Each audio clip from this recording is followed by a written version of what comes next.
मैं अल्हम्दुलिल्लाह। आप देख रहे हैं दोस्तों आपका और हमारा अपना रिएक्शन यूट्यूब चैनल। तो चलते हैं दोस्तों लोग की वीडियो ऑन कैमरा पाकि आंटी एक्सपोज्ड। अच्छा जी, देखते हैं वीडियो, फिर इस पर बात करते हैं कैसे एक्सपोज तो हम यूं हो जाते हैं। नमस्कार दोस्तों, डीडी रेड के एक और एक्शन वीडियो में आप सभी का स्वागत है। मैं हूं आलोक। तो आज जो वीडियो लेकर आया हूं वो है निम्रा अहमद का, और इसका टाइटल है पड़ोसी देश है बड़े दिल वाला, मदद की नीयत से यूएई और श्रीलंका को एडिशनल प्याज दे डाला। अच्छा जी, चलिए अब इस पर पाकिस्तान की जनता जो है वो क्या कहती है ये देखना बड़ा दिलचस्प होगा। Let's see.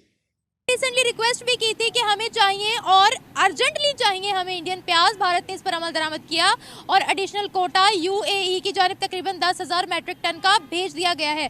बढ़ते हैं अवाम की जानिब इस खबर के बारे में बताते हैं। जब भारत ने चावल की एक्सपोर्ट को बैन किया तो दुनिया ने रिक्वेस्ट की कि हमें चावल चाहिए। फिर जब अनियन की एक्सपोर्ट को बैन किया गया उस पर भी दुनिया ने बोला कि हमें चाहिए। रिसेंटली यूएई की खबर सामने आ रही थी कि उन्होंने बोला अर्जेंटली हमें डिलीवर कर दिए जाए, हमें भेज दिए जाए, और भेज भी दिए गए। बढ़ते हैं अवाम की जानिब इस खबर को लेकर। अगर एग्रीकल्चर सेक्टर की बात करते हैं तो क्या कहेगी अवाम कि हमारे पड़ोसी मुल्क का एग्रीकल्चर का सेक्टर इतना ज़्यादा कामयाब कैसे जा रहा है, क्या वजह है जो दुनिया उनके एग्रीकल्चर सेक्टर को एडमायर भी कर रही है और उनके प्रोडक्ट्स को भी मांग रही है। बढ़ते हैं अवाम की जानिब, रिव्यूज़ लेते हैं, मिलते हैं वीडियो के अंदर। बाकी कंट्रीज जो चीज़ें कर रही हैं हम उनको देख के भी फॉलो कर सकते हैं कि अपना डेवलपमेंट प्लान हमने कैसे करना है कि बाकी कंट्रीज ये चीज़ें कर रहे हैं। पाकिस्तान में मादनियात इतनी ज़्यादा हैं, फूड रिलेटेड इतनी यहाँ पे चीज़ें और वो सब हैं। तो अगर हम उनको भी उनका इंपोर्ट करते हैं, एक्सपोर्ट करते हैं, यहाँ से बाहर भेज रहे हैं, तो डेफिनेटली हमारी अपनी एक इनकम और जो क्राइसिस इकोनॉमिकल चल रहे हैं वो काफ़ी हद तक आएगा स्टेबल हो सकता है। हम लोग पल्सेस भी इम्पोर्ट कर रहे हैं, हम लोग वीट भी इम्पोर्ट कर रहे हैं। मैडम इतना इजी होता ना तो आपकी सरकारें कर चुकी होती हैं। आप लोगों को इतनी बात समझ में नहीं आती।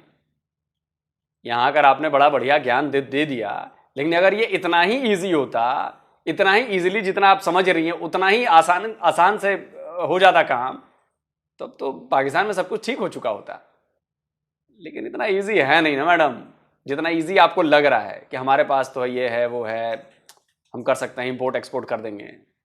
आप एक्सपर्ट बन गई, आपसे बड़े बड़े एक्सपर्ट आपकी सरकार में बैठे हैं, उनको ये बात समझ नहीं आती। कई बार ना मैडम, मैथमेटिक्स में 1 + 1 2 होता है, लेकिन कई बार क्या होता है ना कि जब आप प्रैक्टिकल में आते हैं ना तो 1 + 1 2 नहीं होता है। फिलोसफी में 1 + 1 कुछ भी हो सकता है, वो बदल जाता है। और कई सारी चीजें ना फिलोसफी से चलती हैं, कई चीजें इक्वेशन से चलती हैं। इतना इजी इक्वेशन नहीं है जितना आप समझ रही हैं। कर रहे हैं हम लोग, प्याज में इंपोर्ट कर रहे हैं। क्या कहती हैं अब, वो लोग चीज़ें भेज रहे हैं, हम लोग ले रहे हैं। बिल्कुल ऐसे ही है। और आई गेस क्राइसिस का मोस्टली रीज़न भी है कि हम चीज़ें मंगवा रहे हैं, यहाँ से भेज नहीं रहे हैं। उनको भेजें, उनसे कुछ हम भी इनकम वहाँ से सोर्स एक जनरेट हो तो डेफिनेटली हमारे यहाँ प्रोडक्शन हो रही है जो हम भेजेंगे। प्रोडक्शन होती भी है और नहीं भी होती है, डेफिनेटली डिफरेंट उसमें। यार ये बड़े पाकिस्तानियों को मैंने सुना है, ये गजब दोनों बातें कर देंगे। मैं प्यासा भी हूं और मुझे प्यास भी नहीं लगी है। मतलब प्रोडक्शन होती भी है और नहीं भी होती है। मतलब या तो प्रोडक्शन होती है या नहीं होती है, या तो मुझे प्यास लगी है या फिर नहीं लगी है। ये दोनों चीजें एक साथ कैसे हो जाती हैं? मैंने ज्यादातर पाकिस्तानियों को सोचा, वो दोनों बातें कर देते हैं जिसमें मैं न फंसूं, हो भी जाए और नहीं भी है।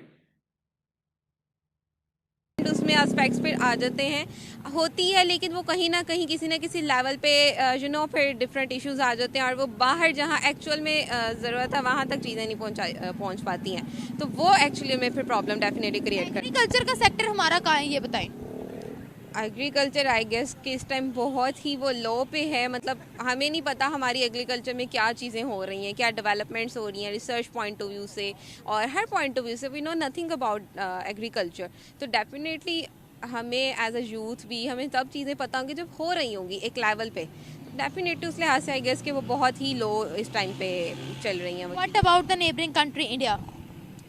वो डेफिनेटली एक अच्छे लेवल पे हैं। वो उनकी जितनी भी एग्रीकल्चर में आ रही हैं फील्ड्स और सब चीज़ें, उनको वो दूसरे जगहों पे भिजवा रहे हैं, उनसे ज़र मुबादला कमा रहे हैं, अपनी अर्निंग्स को बढ़ा रहे हैं, मुल्क पे बेहतर कर रहे हैं, जो कि ये चीज़ें यहाँ पे नहीं हो रही। और आई गेस इसकी मेक रीज़न ये भी है कि फोकस एक्चुअल में कहाँ है सबका। दुनिया को सिर्फ उनकी एग्रीकल्चर प्रोडक्ट्स क्यों चाहिए भाई? उनका चावल चाहिए दुनिया को, उनका प्याज चाहिए दुनिया को, क्या वजह है आखिर? उन्हीं की एग्रीकल्चरल प्रोडक्ट्स की क्या डिमांड है, क्यों डिमांड है? देखा जाए तो पाकिस्तान में ये सारी फूड रिलेटेड चीज़ें बहुत अच्छे लेवल पे हैं, जो यहाँ पे ग्रू भी होती हैं। चावल की बात कर लें और जितनी भी हम अपनी वेजिटेबल्स की भी बात कर लें, तो वो यहाँ पे ज़्यादा अच्छे लेवल की चावल हमारा यहाँ का इतना अच्छे लेवल का प्रोड्यूस होता है। लेकिन लोगों में इतनी उस चीज़ की नो हो नहीं, बिकॉज यहाँ से चीज़ जाएगी नहीं बाहर। उन्हें क्या पता कि पाकिस्तान में क्या चीज़ें आ रही हैं। बांग्लादेश लेता था लेकिन उन्होंने मना कर दिया फिर लेने से। इसी तरह दुबई में भी जाता था लेकिन मना कर दिया। हम लोग के कुछ करप्शन के केसेस भी पकड़े गए थे। अब वो नीचे प्लास्टिक के चावल हम लोगों ने रख दिए थे। ये चीज़ें तो इनफैक्ट यहाँ पे भी हैं, आम घरों में भी हम जो पका रहे हैं उसमें भी प्लास्टिक और ये चीज़ें बड़ी कॉमन हैं। तो डेफिनेटली जब एक क्वालिटी का फोकस करेंगे, क्वांटिटी के ऊपर उसको हम प्रायोरिटी देंगे, तो फिर चीज़ें तो इफेक्ट होंगी। सो मेन इशू भी यही है कि यहाँ पे सबका कंसर्न क्वांटिटी पे आ गया है ज़्यादा, कि हम ज़्यादा करें और उसमें वो मिक्सअप और करप्शन और वो चीज़ें फिर क्वालिटी इफेक्ट हो रही है। भारतीय एग्रीकल्चर प्रोडक्ट्स की क्वालिटी ज़बरदस्त होती है, प्राइस कम होती है, इसीलिए क्या तमाम लोग चाहते हैं कि उनकी चीज़ें आए या करप्शन नहीं होती? हाँ, ऑब्वियसली आई गेस कि अगर उनकी चीज़ें बाहर लोग उसको अब्लाइज भी कर रहे हैं तो इट मीन्स कि क्वालिटी वहाँ पे है। वो लोग बेसिकली क्वालिटी पे ज़्यादा फोकस कर रहे हैं कि हम जो चीज़ दे रहे हैं उसका एक मयार हो, एक स्टैंडर्ड हो, जो यहाँ पे रहते हुए बहुत कम हो गया है। फूड रिलेटेड हम किसी भी चीज़ को देख लें, स्टैंडर्ड डे बाय डे लो से लो होता जा रहा है। Thank you so much. देखिए, जाहिर सी बात है, लोगों को पता चल जाता है अगर उनके पास सिर्फ एक ऑप्शन है खाने के लिए चावल का, तो उनको ये आइडिया नहीं होगा कि ये चावल जो मैं खा रहा हूं वो अच्छा चावल है या बुरा चावल है। ठीक है, लेकिन जब उनके पास एक भारत की तरफ से भेजा गया चावल भी मिल गया, अब उनके पास दो ऑप्शन, एक पाकिस्तानी चावल, एक भारतीय चावल। उन्होंने खाकर देखा तो उन्हें अच्छा लगा, भारत का चावल अच्छा लगा। अब आप लाख उस पर दावा करते रहिए कि नहीं हमारा चावल बेहतर है। भैया देखिए, मैं और आप ये डिसाइड करने वाले नहीं होते कि हमारा ही चावल बेहतर है। भारतीय कहे कि मेरा चावल बेहतर है, पाकिस्तानी कहे कि मेरा चावल बेहतर है। डिसाइड वो करेगा जो खाएगा। अगर मिडिल ईस्ट में भारतीय चावल, बासमती चावल के और बाकी चावलों की बूम है, तो मिडिल ईस्ट वाले खाकर तब उन्हें लग रहा है ना कि यार कौन सा चावल उन्हें खाना चाहिए, वो भारत का चावल पसंद कर रहे हैं। तो इसका मतलब ये हुआ कि भारत का चावल बेहतर है। ये ना मेरे दावे से साबित होगा ना पाकिस्तान के दावे से साबित होगा, ये साबित होगा जो उसको खा रहा है, जो उसको यूज कर रहा है। तो अगर भारतीय चावल की डिमांड मिडिल ईस्ट में बढ़ गई है तो उसकी कोई ना कोई तो वजह होगी। सिर्फ सस्ता होना वजह नहीं हो सकती, स्वाद भी तो एक वजह है ना। खाने में अगर स्वाद ही नहीं है तो चाहे कितना भी सस्ता हो क्या फायदा है उसका, चाहे वो कितना ही महंगा हो क्या फायदा है उसका, अगर स्वाद ही नहीं है खाने में तो।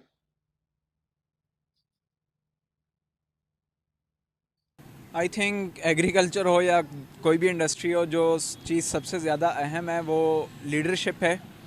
आपको लीडरशिप के मामले पर बहुत ज़्यादा गौर करने की ज़रूरत है।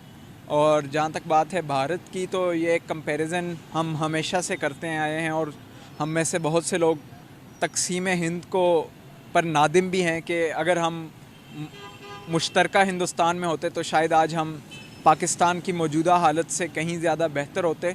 तो मेरे ख्याल से कि इंडिया के साथ अगर आप कंपैरिजन करते हैं तो फिर आपको ये देखना चाहिए कि उन्होंने कितना काम किया है।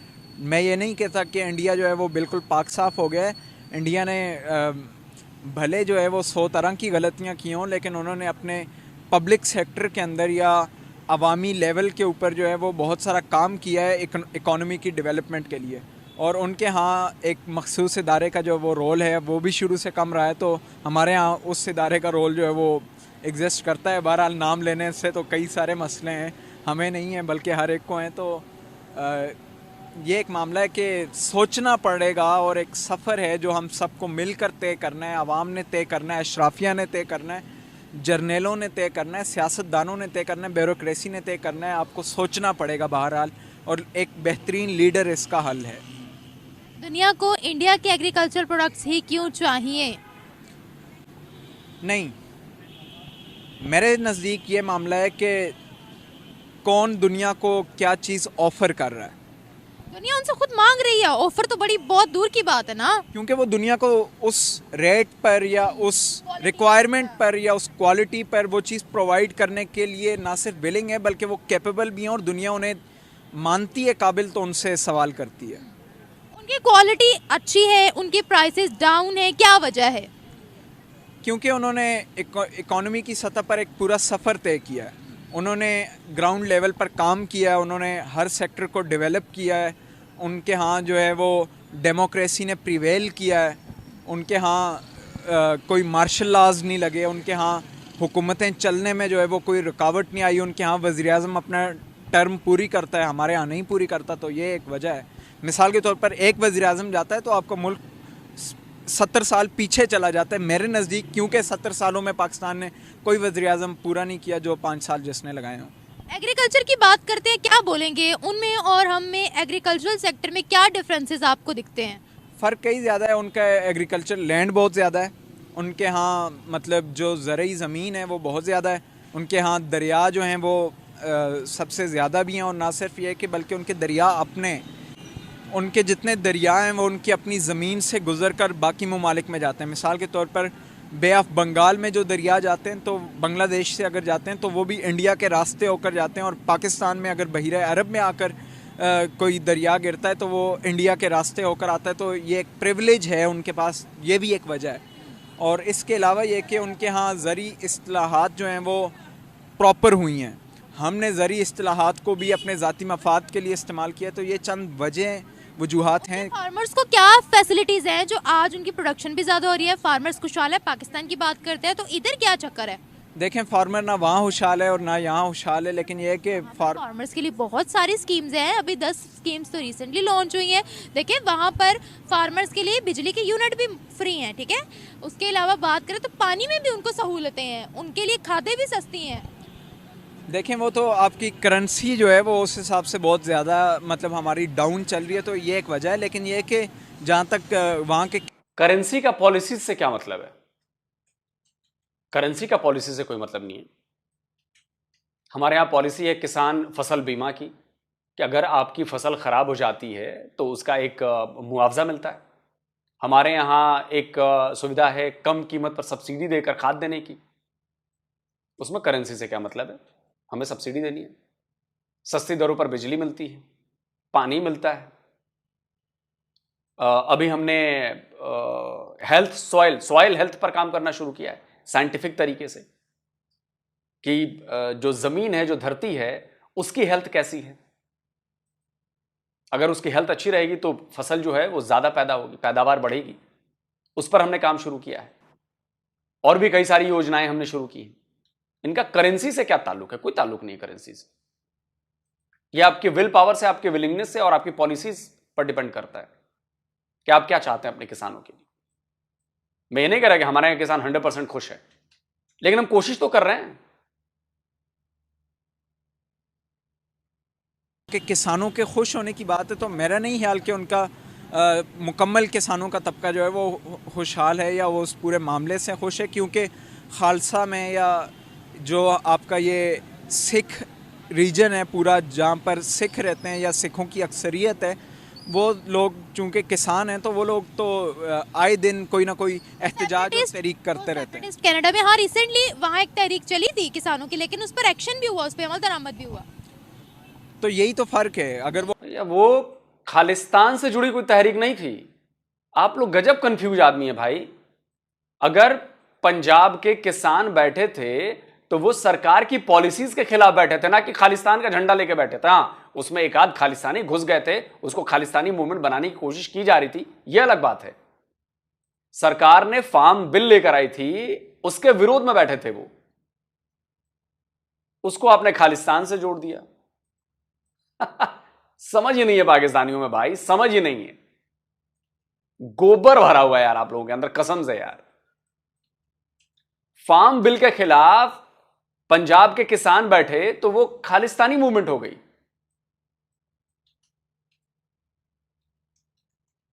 फर्क है, अगर वो अमल दरामद कर रहे हैं और हम नहीं कर रहे तो यही एक फ़र्क है, मेरा ख्याल है। Thank you so much.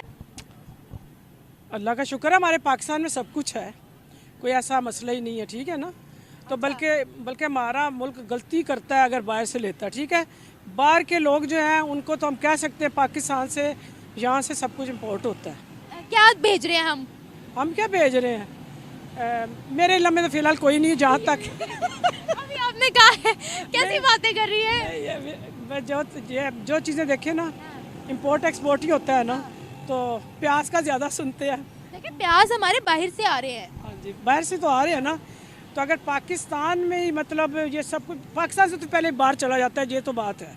Pakistan वाले ना भेजें तो यहाँ पर 10 रुपए किलो चीज़ें बिकती हों। बात पता क्या है, हमारी प्रोडक्शन ना डिस्टर्ब हुई हुई है, फार्मर्स को हम लोग प्रॉपर फैसिलिटीज़ नहीं दे पा रहे हैं, इसीलिए हमारी जो फसलें वगैरह हैं वो सारी ख़राब हुई हुई हैं, वो सारी डिस्टर्ब हुई हुई हैं। खराब तो ये भी है ना, क्योंकि फ्लड आ जाते हैं, फिर बारिशें आ जाती हैं, तो बस यही है। और बाकी तो बेचारे जो हुक्मरान हैं, हमें तो देखें किसी से दुश्मनी नहीं है, ना मरियम नवाज से है, ना इमरान खान से। हम आवाम को तो ऐसे ही होना चाहिए ना। तो इंडिया के बारे में क्या कहेंगे? दुनिया को उनकी एग्रीकल्चरल प्रोडक्ट्स ही क्यों चाहिए? इंडिया के बारे में देखें, हमें कोई नॉलेज है। अच्छा, इंडिया की क्वालिटी अच्छी है, प्राइसेस कम है, क्या वजह है जो दुनिया उनकी चीज़ें लेना चाहती है? इंडिया की क्वालिटी तो हम नहीं कुछ कह सकते, ठीक है। हमें तो जो भी है अल्लाह का शुक्र, अपने पाकिस्तान से गर्ज है, पाकिस्तान में जो भी है अल्लाह का शुक्र है। मैं ये कह रही हमारे पाकिस्तान किस चीज़ की कमी है ही नहीं। तो फिर हम हर चीज़ बाहर से क्यों मंगवाते हैं? ये पता नहीं है क्यों मंगवाते हैं। यहाँ प्रोडक्शन नहीं हो रही, यहाँ फैक्ट्रियाँ नहीं है, इंडस्ट्रीज नहीं है यहाँ। नहीं, सब कुछ ही है, अगर मतलब इंडस्ट्री कहाँ है? है इंडस्ट्रीज तो नहीं है यहाँ। लेकिन देखे ना, हमारे हुक्मरान कोशिश करें, सब कुछ हो सकता है ना, बात आ जाके उन्हीं पे आ जाती है ना फिर, तो इसके अलावा जो है ना बस। अच्छा ये बताइएगा, डबल स्टैंडर्ड बातें जब होती है ना, हमारे पास ऊपर वाले का दिया सब कुछ है, ये भी है वो भी है, तो दिखता क्यों नहीं है? या तो आप लोग झूठ बोल रहे हैं कि ऊपर वाले ने कुछ दिया नहीं है, और अगर दिया है तब भी आप लोग झूठ बोल रहे हैं क्योंकि वो दिखता नहीं। ऐसा करके क्यों आप लोग अपने आप का मजाक बनवाते हैं भाई? बताइएगा ज़राअत का शोबा अगर बात करते हैं, हमारा कैसा है और नेबरिंग कंट्री का कैसा है? उनका बेहतर है। उनका बेहतर है कैसे? बस उनका बेहतर है ना, देखने उनकी टेक्नोलॉजी और है, पाकिस्तान की कुछ और है। क्या टेक्नोलॉजी है? बस पाकिस्तान की जो है वो मतलब अपने देखे ना, हमारे जो फार्मर हैं सब, वो बेचारे इतने मेहनती हैं, वो अपने तौर पे जो कर रहे हैं। मैं वही कह रही हूँ, अगर इस सोच को लिया जाए ना, तो फिर तो हमारे पाकिस्तान में हमें तो कमी महसूस नहीं होती। और वो मजबूरी अगर बाहर से कुछ चीज़ें मंगवाई जा रही, क्योंकि यहाँ जो नुकसानात हो रहे हैं ना। नहीं, बात पता क्या है, यहाँ पर लोकल मैन्युफैक्चरिंग हमारी है नहीं। ये जो आपके पीछे गाड़ी खड़ी हुई है, ये पाकिस्तान में नहीं बनी है, इसके पुर्जे भी बाहर से आए हैं। हम जो फ़ोन इस्तेमाल करते हैं वो पाकिस्तान में नहीं बन रहे हैं, हम लोग हर चीज़ बाहर से। पाकिस्तान को कमज़ोर समझ रही हैं, ये कमज़ोर समझ रही है कि मैं झूठ बोल रही हूँ? कोई बताए। नहीं, झूठ नहीं, आप वो जो आप बातें कर रही हैं, हो रहा है वो तो हो रहा है भाई, जो हो रहा है वो तो हो रहा है, लेकिन ये जो बातें हैं ना, मतलब आपस में कर रहे हैं, ना करेंगे। नहीं मतलब करनी तो चाहिए, लेकिन इस तरह तो पाकिस्तान कमजोर पड़ रहा है ना। कमजोर पड़ रहा है, सच बोलेंगे, अपनी गलतियां गिनेंगे तो आगे बढ़ेंगे। हम कहेंगे हम बेस्ट हैं, हम सब कुछ कर रहे हैं, तो फिर तो हम कुछ कर ही नहीं पाएंगे। बस सब कुछ कर पाता देखे इंसान की मेहनत पे है, ठीक है ना, जो मेहनत। मतलब आंटी जी का कहने का मतलब ये है कि भाई मीडिया पर आकर आप लोग पाकिस्तान की बुराइयां मत करें, चाहे लाख बुराइयां हमारे अंदर है, उस सच को स्वीकार मत करिए, उसका प्रचार मत करिए, नहीं तो हम कमतर हो जाएंगे ना। हम तो ये साबित करेंगे कि भाई हम कलमा के नाम पर बने हुए नेशन है, तो हम फेल नहीं हो सकते, हम में कोई दिक्कत नहीं होगी। लेकिन ऐसा करके तो आप सारी बीमारियों को बाहर दिखाएंगी, तो लोग समझ जाएंगे कि भैया ये तो भयंकर बीमारियों से ग्रसित देश है, प्रॉब्लम है इस देश में। तो फिर वो जो पूरा एजेंडा है वो एजेंडा ध्वस्त हो जाएगा। जिस चीज के लिए अलग बंटवारा करके देश लिया कि हम खुशी से रहना चाहते हैं, हम ग्रो करना चाहते हैं, हम ये करना चाहते हैं, वो करना चाहते हैं, वो तो सब ध्वस्त हो गया ना। वो प्रोपेगेंडा धुल जाएगा, वो थियरी खत्म हो जाएगी। तो इसलिए आंटी जी चाहती हैं कि नहीं इसको पर्दे में ढांपे रहने दो, पर्दे से बाहर मत निकालो। मेहनत करेगा फल उसने पाना है, अल्लाह मियां मेहनती का साथ देते हैं, ठीक है ना। यानी कि हमारी नेबरिंग कंट्री मेहनत कर रही है, मेहनत कर रही है ना। तो बाकी देखें जो कुछ होना चाहिए होता पाकिस्तान से मंगवाते हैं, जो पाकिस्तान, ये तो सिलसिला चलता ही रहेगा ना। से क्या मंगवाते हैं? पाकिस्तान से काफ़ी चीज़ें जाती हैं जो हमें इस टाइम यहाँ पर नहीं मिलती। मतलब काफ़ी चीज़ें यहाँ से जाती हैं ना। तो ले लें। ज़्यादातर तो आलू का हमने सुना, आलू जाता है बाहर, ठीक है, और आलू जाता है, फिर और सब्ज़ी काफ़ी जाती है ना। जब प्याज यहाँ पे सस्ता होता है ना, उस टाइम में सब आगे चला जाता है, ठीक है। प्याज हमारे मुल्क में बाहर के आ रहे हैं, बाहर के अब फिर आते हैं ना, मजबूरन लेने पड़ते हैं ना जी। किसानों को सहूलतें हैं यहाँ? किसानों को सहूलतें नहीं है, नहीं है ना, हो तो फिर ऐसा हो क्यों? किसान खुदकुशियां कर रहे हैं। हाँ, वही वही तो मैं कह रही हूँ ना, वो इसीलिए कर रहे हैं, जब उनको तमाम सहूलतें होंगी, हुकूमत तामन करेगी, उनके लिए कुछ अच्छा रिलीफ मिलेगा तो वो तरक्की करेंगे ना। तो किसान तो बेचारे कोशिश करते ही है ना, हर इंसान कोशिश पे है ना, लेकिन उनको उनका फल नहीं मिलता। बात ये नहीं ना। फ़र्क ये है कि वहाँ पर भी करप्शन है, लेकिन उनमें नेशनलिज्म बहुत है। यहाँ पर करप्शन भी है, नेशनलिज्म भी नहीं है। हर एक को अपनी पड़ी हुई है। वो कहते हैं कि बस अपना उल्लू सीधा करो। बड़ा डिफरेंस यही है। लेकिन सर एक बात मैंने ये गौर की है कि जब उन्होंने अपने चावलों की और प्याज की एक्सपोर्ट को बैन किया था तो वर्ल्ड में उस चीज़ में काफ़ी ज़्यादा उनको फ़र्क पड़ा था। वो कहते थे कि हमें इंडिया के एग्रीकल्चरल प्रोडक्ट्स ही चाहिए। क्या वजह है जिनका एग्रीकल्चर का सेक्टर पूरे वर्ल्ड में मशहूर क्यों है? क्या इंडिया का? हाँ जी, देखें,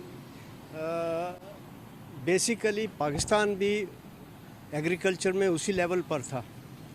इनका कैनाल सिस्टम जो था इंडिया से भी बेहतर था। जब इंडिपेंडेंस मिला है ना, तो ये जो इरिगेशन सिस्टम है बहुत अच्छा था।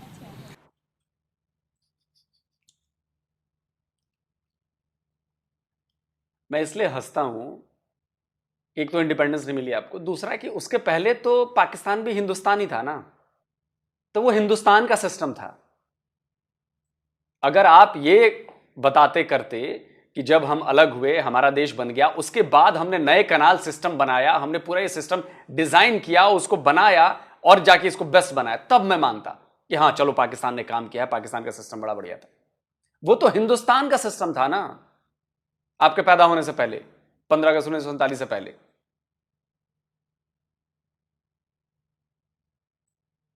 अंग्रेजों ने उधर भी बनाया, पूरा इलाका एक था, तो एक ही जैसा सिस्टम था। लेकिन चूंकि हमें आपको नीचा दिखाना है, इसलिए आप कहेंगे नहीं हमारा बढ़िया था, उधर तो हिंदुस्तान से भी बढ़िया था। कमाल है यार। तो लेकिन बाद में बस आहिस्ता आहिस्ता इन्होंने कुछ तवज्जो नहीं दी। वही अपना सेल्फ इंटरेस्ट जो है, सेल्फिशनेस वही थी। और इंडस्ट्री पर भी कम, एग्रीकल्चर इंडस्ट्री पर भी और दूसरी इंडस्ट्री पर भी ज़्यादा नहीं तवज्जो दी गई। ख़ासकर ये पिछले 40 साल में तो बिल्कुल नहीं। ट्रेडिंग पर ज़्यादा काम हुआ है। हाँ जी। आपको क्या लगता है?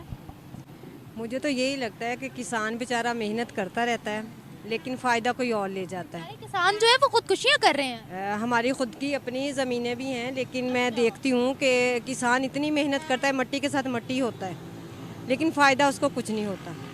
अब देख, हाँ जी, यहाँ पर एक बड़ी रेवोल्यूशन की ज़रूरत है कि सारा सिस्टम चेंज होने की ज़रूरत है। लोगों का रवैया तो तब्दील हो जाएगा, आहिस्ता आहिस्ता उनको समझ आ गई है कि प्रॉब्लम कहाँ पर है। तो लेकिन उसको ठीक करने में हम बहुत पीछे चले गए हैं। 60-70 साल पीछे चले। गंदम तो अभी हम इंपोर्ट कर रहे हैं, प्याज भी हमारा बाहर से आ रहा है। एक वक्त था हम कहते थे पाकिस्तान एग्रीकल्चरल कंट्री है, ज़राई मुल्क है, अब हम वो भी नहीं कह सकते। नहीं कह सकते, क्योंकि यहाँ का किसान की प्रोटेक्शन नहीं है। हाँ। बाहर से मंगवा लेते हैं, उसको मार देते हैं। सर खादों की कीमतें बहुत ज़्यादा है, स्प्रे ब्लैक में मिल रहे हैं और कोई सहूलतें ही नहीं है, तो फिर क्या करेंगे बेचारे किसान? नहीं, सब्सिडी तो ज़रूरी है, किसान के लिए सब्सिडी ज़रूरी है। हाँ, वो नहीं है। चलिए वीडियो ख़त्म करते हैं। टॉपिक ये था कि भाई भारत ने मदद की है, जहाँ पर एक्सपोर्ट बैन हमने लगाया था, ये बात सही है, ओनियन पे एक्सपोर्ट बैन था, चावल पे। लेकिन जिन लोगों की मदद की ज़रूरत है और जो हमारे दोस्त मुल्क हैं, मित्र हैं, हमारे फ्रेंडली कंट्रीज़ हैं जो हमारी, हमने उनके लिए बैन को हटा दिया, हमने वहाँ पर भिजवाया है। और बिल्कुल ये ऐसा करना चाहिए। देखिए, अगर अनियन के एक्सपोर्ट पे, प्याज के एक्सपोर्ट पे बैन लगा था तो इसलिए लगा था कि हमारे यहाँ कीमतें बढ़ रही थी, इसलिए बैन लगाया गया कि भाई हमारी सबसे पहली ज़रूरत तो, पहली जिम्मेदारी तो हमारे लोगों की है ना, हमारे देश के लोगों की है ना। हमारे देश के लोगों के पास खाना नहीं रहेगा और हम बाहर भेज दें, ऐसा तो हो नहीं सकता। तो यहां पर कीमतें ना बढ़ जाएं, इसलिए एक्सपोर्ट पर बैन लगाया गया है कि भैया कीमतें कंट्रोल में रहें, कोई दिक्कत ना। लेकिन अब चूंकि भाई ऐसे में ठीक है, जब मित्र देशों को कठिनता होती है, मुश्किल में पड़ते हैं, ज़रूरत होती है, तो हम हैं नॉर्मल, हम नहीं करेंगे, मित्र देशों के लिए कर देंगे। ये हमने किया है। कई चीज़ों में हमने नेपाल को भी भेजा, श्रीलंका को भी भेजा, दुबई में भी भेजा, मिडिल ईस्ट के और भी कंट्रीज़ में भेजा। लेकिन ये तब होगा जब संबंध हमारे अच्छे होंगे। पाकिस्तान से भी संबंध अच्छे होते तो पाकिस्तान को भी भेज देते हैं, लेकिन पाकिस्तान तो भैया डॉन है पाकिस्तान। तो ठीक है भाई, आप झेलो, फिर करो आप। दूसरी बात कि पाकिस्तान की फार्मिंग और भारत की फार्मिंग का कोई मुकाबला नहीं। अरे भैया, आज तक आपके यहां चावल भी भारत द्वारा बनाए गए बीजों से उगाए जाते हैं, समझे? और ये आपके यहाँ के लोग कहते हैं, सुनिए। असल में पाकिस्तान में तकरीबन जो मेजर क्वालिटी ज्यादा चल रही है वो कायनात 1121 है, जिसका बीज हमारा इंडियन है। हाँ जी, कायनात 1121 का बीज इंडियन है, 1509 का बीज भी इंडियन है। पाकिस्तान का जो अपना चावल है वो सुपर कर्नल है, उसमें जायका भी है, उसमें खुशबू भी है, लेकिन उसमें इतनी खास लेंथ नहीं है। बाकी रह गई इंडिया, क्योंकि इंडिया ने ये बीज जो है ये इन्वेंट किया है, वो इसको आगे लेके चल रहा है। अभी इस वक्त जो पाकिस्तान में कायनात चावल जो है बीजा जा रहा है, उसके बीज भी इंडियन है। जी, बीज इंडियन बीज हैं उसके। तो इससे आपको अंदाजा हो जाना चाहिए कि भारत की फार्मिंग कहीं ज्यादा, भारत का एग्रीकल्चर कहीं ज्यादा आपसे आगे है, एडवांस है।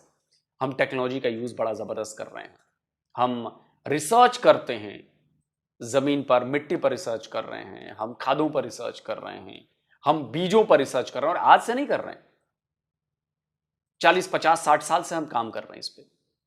तो धीरे धीरे रिजल्ट्स हमारे बेहतर हो रहे हैं। जो यील्ड होती है पर एकड़ की वो बढ़ रही है, चाहे वो गेहूं के नए बीज हों, चावल के नए बीज हों, सब्जियों के नए बीज हों।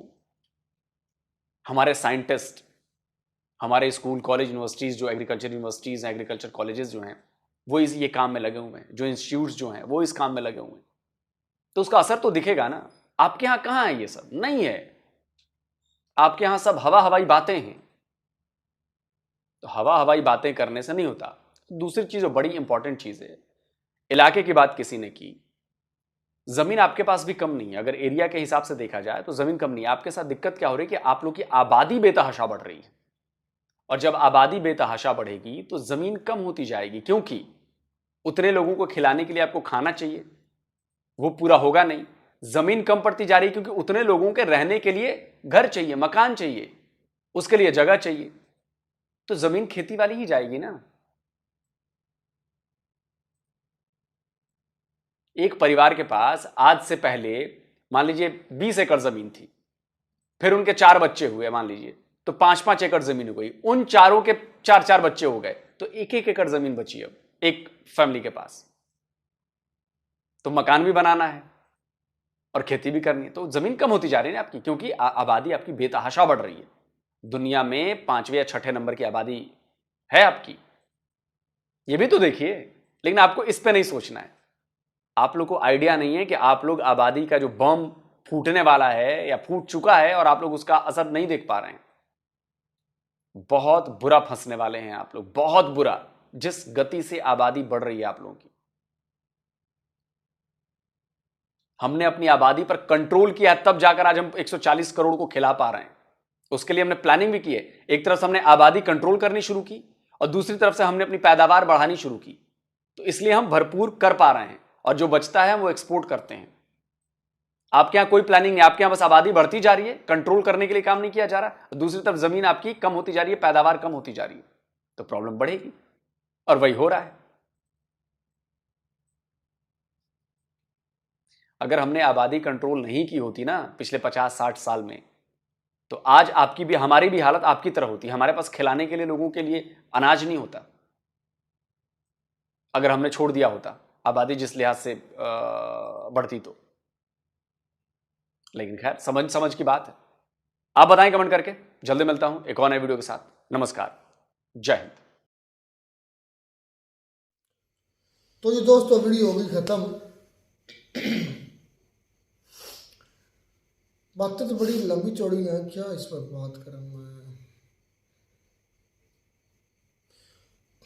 समझ नहीं आ रही बातें। जो इंडियन एक्सपोर्ट की बात आई, राइस और अनियन की बात आई। राइस और अनियन आपने वो एंड पर लोग साहब ने जो सबूत दिया था, वो चावल वाले जो मार्केट में गई हुई थी, क्या नाम है क्या, सना अमजद। तो मैंने भी ये खुद व्लॉग किया था। स्पेशल मैं राइस फैक्ट्री सॉरी मंडी में गया था, जिसमें सिर्फ राइस की मुख्य क्वालिटी थी। और उधर मैं देख के हैरान जी, पहले तो यही शौक हो गया मुझे, जो सबसे बड़ी शॉप थी उधर, उसने तो मुझे 50 क्वालिटीज़ दिखाई थी राइस की, 50। हम तो एक दो जानते हैं, बासमती खाने के लिए जानते हैं लेकिन जब काश्तकारी की जाती है, जो काश्तकार होते हैं ना, उनको पता है कि कितनी इकसाम होती हैं और कौन और सा। फिर इस पर फिर शौकीन ये था जिसके पास सबसे ज़्यादा वैराइटीज़ थी राइस की, उसने कहा कि ये मैक्सिमम इंडिया से हम इंपोर्ट करते हैं वैराइटीज़, और स्पेशली जो बासमती तरह मशहूर है ना पाकिस्तान के अंदर, उसने बताया था कि वो इंडियन बीज है। बीज इंडियन होगा, लेकिन बासमती जो है ना, ये वाकई चावल अच्छा है। बासमती लफ्ज़ है, बासमती नहीं है, बासमती। अच्छा मेरी बात सुने कि यार मैं खुद शौक होता हूँ कि 1 एकड़ ही लेना फर्ज कर लें, 1 एकड़ आपके यहाँ पता नहीं कितने के कनाल की है हमारे एकड़ एक जैसे ही होता है, 8 कनाल के एकड़ होता है। नहीं, एकड़ और किला, अब मैं किला भी बोल देता हूँ। जो एकड़ होता है वो कई इलाकों में 9 कनाल का होता है, 9 कनाल का भी बोला जाता है, और कई इलाकों में 8 कनाल का होता है। अब आपके हमारे यहाँ तो 8 कनाल का, वही मैं कह रहा हूँ कि आपके यहाँ डिफरेंट, पाकिस्तान में मुख्तलिफ जगह पर भी ऐसा है कि 9 के 8 है।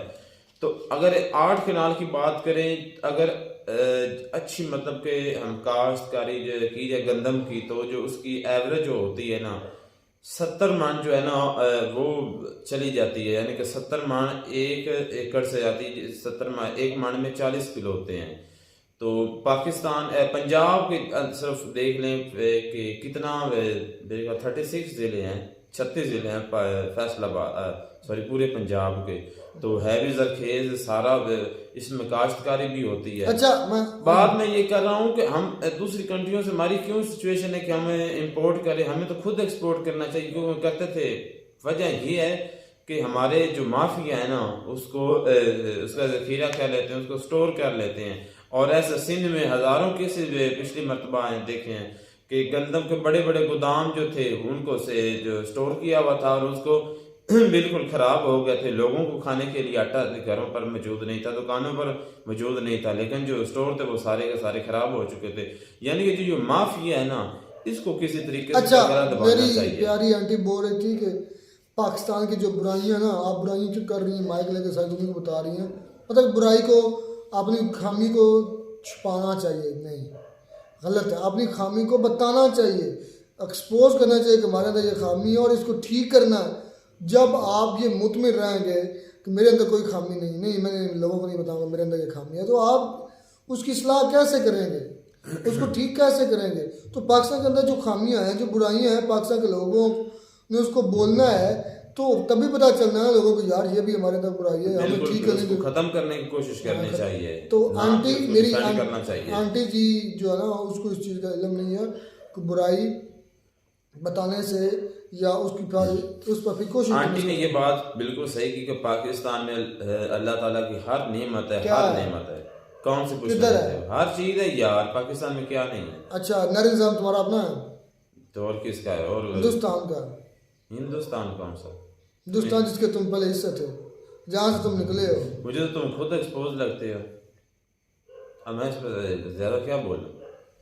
जब बंटवारा हो गया है, जब सारा कुछ अलहदा हो गया है, जब दीवार कह लें कि बॉर्डर बन गया है, इंडिया अलहदा हो गया पाकिस्तान। आपने बनाया ना वो? नहीं, वो तो अंग्रेज का नैरी निज़ाम है, और दुनिया का सबसे बेहतरीन नैरी निज़ाम हिंदुस्तान का नैरी निज़ाम है। किसने बनाया था वो? वो अंग्रेज का बनाया हुआ है। इस पर क्या सबूत है तुम्हारे पास? ब्रिटिश का।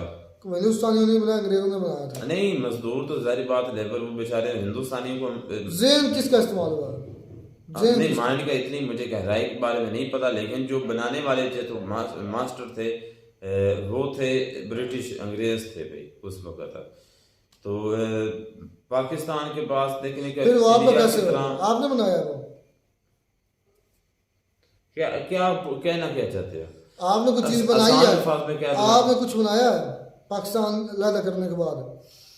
पाकिस्तान को अलग करने के बाद कुछ बनाया? मैंने कहा कि पाकिस्तान में हर चीज, अब तुम आप पूछने लगे कि तुमने बनाया, ये बनाया, क्या चीज है बनाया? पाकिस्तान में क्या चीज है? भूख के अलावा क्या चीज? हर चीज है। दिखाओ। क्या तुम क्या पूछना क्या? क्रूड ऑयल किधर है तेरा?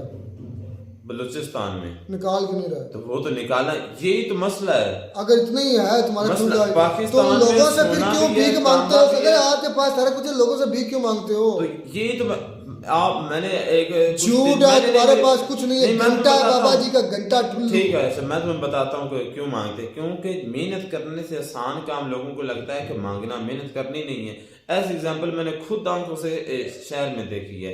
बिल्कुल वो कभी अफवाहें वो मांग उड़ती रहा हैं था। भी पाकिस्तान के फलाने एरिया से क्रूड ऑयल निकला है, पाकिस्तान के फलाने समंदर से दरिया से क्रूड ऑयल निकला है, पाकिस्तान के फलाने एरिया रैकोडिक इतना टनों करोड़ों टनों पाकिस्तान के पास मैं तुम्हें कुछ बताता भी हूं। घंटा भी निकले। उधर से आई ऑस्ट्रेलियन कंपनी है, उसकी भी रैकोडिक की तो हिस्ट्री पता है। इतना सोना इतना जब ऑस्ट्रेलियन कंपनी को ठेका दिया गया मतलब करने का काम शुरू करने खुदाई करने का, तो जैसे ठुल्लू भी नहीं मिला, कुछ भी नहीं मिला उधर से। अच्छा कहना तुम क्या चाहते हो? कहना ये चाहता हूँ कि झूठ है, ये झूठ का पलंदा पाकिस्तान के अंदर कि ये है वो है ये है, कुछ नहीं है। जो सबसे बड़ा स्कैंडल निकला ना वो रैकोडिक का, तुम्हारा सबसे जीती जागती मिसाल, कुछ नहीं निकला था उधर से। हमने इधर शोषण छोड़ना, इमरान खान ने 3 मरतबा शोषण छोड़ा था जब वो गवर्नमेंट 3 साल में 3-4 मतलब शोषण छोड़ा। फलाने एरिया बलूचिस्तान में हमारा क्रूड ऑयल निकला है, फलाने एरिया हमारी गैस निकल आई है, फलाने हमारा वो चीज़ निकला है। जब वो खुदाई की जाती थी, ड्रिलिंग की जाती थी, कुछ भी नहीं, खाली शापर निकलते थे या हवा निकलती थी। देखें कि ये तो हमें ज्यादा इसके बारे में सर्च करनी चाहिए। हाँ। और ज्यादा से ज्यादा यही चीज़ वो लोग सभी कहते हमारे साइंटिस्ट हैं, हमारे लोग सर्च कर रहे हैं। आप सर्च करते नहीं, ठुल्लू बांध के कह देते हो ओ इतना सोना नहीं। ये देखें कि ये फिर उसमें शर्मिंदगी होती है, को तो गलत करोड़ों अरबों रुपया फिर उन कंपनी को देना पड़ता है, अरबों रुपया अपने गवर्नमेंट के टैक्स से, हमारे टैक्स के लेवल पैसा जो जाया कर देते हैं यूं ही शापर छोड़कर। देखें इस बात को तो मैं भी गलत कहता हूँ, लेकिन ये बात है निकाल कर ना कि पाकिस्तान में कुछ, पाकिस्तान में हर चीज है। और यार कहाँ है? दुनिया की ऐसे चुनिंदा कंट्रीज में मैं पाकिस्तान यही शामिल पूछना किधर है? जिसमें दुनिया की तुम्हें हर चीज मिसाल पाई देती जाती है। रैकोडिक की, अब ये तुम फिर कहते तुम्हें हो, मिसाल भाई देती, तुम्हारी मर्जी जो फिर तुम मिसाल मर्जी देती कहते हो। इमरान खान की कि इमरान खान ने कितनी मतलब छोड़ा था शापर के वहां से निकला है। यार मैं वो कह रहा हूं फिर कि गलत किया 3 और मरतबा सर्च करनी ड्रिलिंग चाहिए 3 थी। जगहों से ड्रिलिंग है, कुछ भी नहीं निकला। रैकोडिक से क्या अच्छा, निकला? वो उसको तो गलत फिर किया है, क्या लेकिन है सारे पाकिस्तान जो में पाकिस्तान सिवाय में- टेररिज्म के पाकिस्तान में क्या है? पाकिस्तान में अच्छी बात है, जो कंट्री अच्छी बात है टेररिज्म, हाँ बिल्कुल अच्छी बात है। हाँ। हाँ। अफसोस पाकिस्तान में जो कोई पॉजिटिव है उसको आपने दबाई रखना है क्या positive? और फिर कह देना है पॉजिटिव क्या? मुझे आप बता, जीना शुरू करो। मैंने कहा कि पाकिस्तान के पास हर यार चीज़ है। यार मुझे कोई मैं तुम्हें बताता हूँ, मदनियात में देखें क्या मदनियात तुम देख हर चीज है। क्या क्या एक्सपोर्ट जो करते हो? मैं इस तरह लोहा किधर से लेते हो? लोहा किधर से लेते हो? कापर किधर से लेते हो? अब बोलते जाओ। नहीं मैं तुम्हें बताता हाँ, हूँ, जी। दूसरी कंट्री से लेते हैं, लेकिन ये नहीं कि पाकिस्तान में नहीं है। बलूचिस्तान आपकी सोने की चिड़िया है। ओ यार अगर किधर आप- है? निकालते क्यों नहीं? किधर है? 3 मरतबा इतनी मरतबा लालच उठाई है तो आप मजीद लालच उठाना चाहते बलूचिस्तान में भाई है, क्यों हो? नहीं यार मानते? है तो क्यों मानते? नहीं निकला? क्यों नहीं? कितनी मरतबा ड्रिलिंग हुई है? अब हम यहाँ पर बैठे हम कोई मुझे ये कोई बताओ, भी मुझे ये बताओ, शख्स कह दे कि मुझे ये फैसलाबाद बता में- कौन सी दात तुम्हारे पाकिस्तान में निकल रही है सिवाय नमक खेड़ा? एक हमारी कान है वो रेड जो साल्ट है वो वाली, उसके अलावा मुझे बता क्या पैदा करता था तुम्हारा पाकिस्तान? क्या पैदा करता है? गंदा पैदा करता था, वो भी अब खरीद रहा है दुनिया से। अब पता नहीं अब किस नंबर पे आई है क्या होगी। ये तो मैं भी बात समझ रहा हूँ कि हमें इस पे फोकस करना चाहिए। अब बता यार मुझे तुझे से पैदा हो रहा है पाकिस्तान में क्या चीजें पैदा होती हैं? पैदा या पाकिस्तान के मदनियात अंदर मैं तुम्हें बताता कौन हूँ, सी? सुनते जाओ। बताओ कौन सी? पाकिस्तान सबसे बड़ी बात है, बहुत सी ऐसी कंट्री जिनके पास समंदर नहीं है। ये अल्लाह ये ताला ने- मादनियात है। नहीं देखें कि ये कुदरती नहीं ये मादनियात है। नहीं मादनियत मैंने मादनियत ये अच्छा ये कुदरती वसाइल है, तो ये तुम उस कुदरती कुदरती है। वसाइल कर और ये तुम्हें ये भी नहीं पता कुदरती वसाइल क्या होते एक हैं मिनट। और दूसरी ये रिपोर्ट्स क्या होती है तो ये भी ये तुम्हें नहीं पता। बात मेरी सुन लो। कुदरती वसाइल के अंदर आ जाता है तुम्हारी मादनियात है, तुम्हारा सोना है, अच्छा, तो ये फिर तांबा। कौन सा है? और यार ये जियोग्राफिकल पोजीशन है अल्लाह के और बंदे position वही पढ़ो, बात सुन खुदा रहे। का वास्ता है पढ़ लिया करो। ये और तुम जियोग्राफिकल इतने position पढ़े है। कि मेरी बात तो तुम सुनोगे तो फिर मैं तुम्हें तुम तो इस तरह वो मुझे ये बताओ वो एक्टिंग करने बैठ वो जाते जो हो। गवादर है गवादर वो और क्या यार तुम कह रहे हो बात तो उसको? सुन ये लो, नहीं मैं गवादर तुम्हें क्या कह रहा तुम बोल रहे थे? मैंने कहा कि पाकिस्तान के पास हर चीज। फिर मैं तुम्हें गवादर zero तुम पहले क्या बोल one रहे से थे? तुम्हें ठीक सुनाना है शुरू कर रहा हूँ। क्या उसको बोला गवादर को? कुदरती वसाइल है। यार मैंने गवादर का तो नाम ही नहीं लिया, अब तुमने लिया तो मैं कह रहा हूँ सी ही वही गवादर है, समंदर एरिया। उससे पहले बोला था हमारे हर किस्म के वसाइल हैं जिसमें गवादर मतलब सी भी हमारे पास कहीं कहीं के ना, तुम उसको वसाइल समझते हो? गलती है। और यार वो ज्योग्राफिकल पोजीशन होती है, खुदा के बंदे यार ज्योग्राफी भी है, बिल्कुल ज्योग्राफी, लेकिन है तो नेचुरल है, को मसनूई तो नहीं है ना। मैं ये बात कर रहा हूँ कि पाकिस्तान के पास नेचुरली चीज जो रिसोर्सेज है वो बहुत ज्यादा है, लेकिन मसला ये है कि हम सर्च नहीं कर रहे और हमारे जो अब सुन ले जो कुदरती चीजें, और सुन ले थोड़ा सा इल्म ले ले, थोड़ा सा इल्म दबर शुरू हो गया। मुख्तलिफ कंट्रियों का दौरा करता है, उसने बगैरत वो है और आर्मी चीफ है, वो कभी कहीं चला जाता है कभी कहीं। चलो जी दोस्तों वीडियो इधर ही खत्म करते हैं, कोई लेन देन सरोकार नहीं, वीडियो इधर खत्म करते हैं। इसको ये भी नहीं पता कि वहाँ कुदरती वसाइल होते क्या है, मादनियात क्या होती है, इसको ये भी नहीं पता। इस पर इससे मैंने बहस क्या करना है। अब तुमने सच्चा जो होना तुम बोलो, नहीं मैं तुम्हें ये नहीं पता, तुम कुदरती वसाइल को नहीं पता, नेचुरल रिसोर्सेज को नहीं पता। जो सच्चा शख्स होता है ना, अगर वो खामोश बैठा रहे ना तो वो झूठा साबित हो जाता है। मैं चाहे सामने वाला मैं झूठा हूँ, लेकिन मुझे साबित कर दो ना कि नेचुरल रिसोर्सेज और ज्योग्राफिकल लोकेशन में क्या फर्क, तुम्हें ये नहीं पता? नहीं मुझे नहीं पता है, बिल्कुल नहीं पता, सारा पता तुम्हें ही पता है, जो कुछ जानते हो तुम ही जानते हो, या तो मैं देखने वाले जानते हैं जो कमेंट्स में आपको सरोकार करते हैं। यार कोई टर्मिनोलॉजी चीजें होती हैं उनको पढ़ा करो। हमारे रिसोर्सेज में हमारा तांबा है, किधर है तांबा तेरा? हमारा लोहा है, किधर है तेरा लोहा? उसके बाद तुम्हारा अपना सोना है, कितना निकलता है पाकिस्तान में सोना? हीरे की काने और निकलना तुम कह रहे हो कि मिकदार में मापता हूं, मैं ऐसे बात कर रहा हूँ कि मौजूद है, अब निकालना तो हम पर हम कि निकालते हैं, किस तरह सर्च करते हैं, क्या करते हैं, हमारे पास कितने बात ये मिलते हैं वीडियो में। God bless you.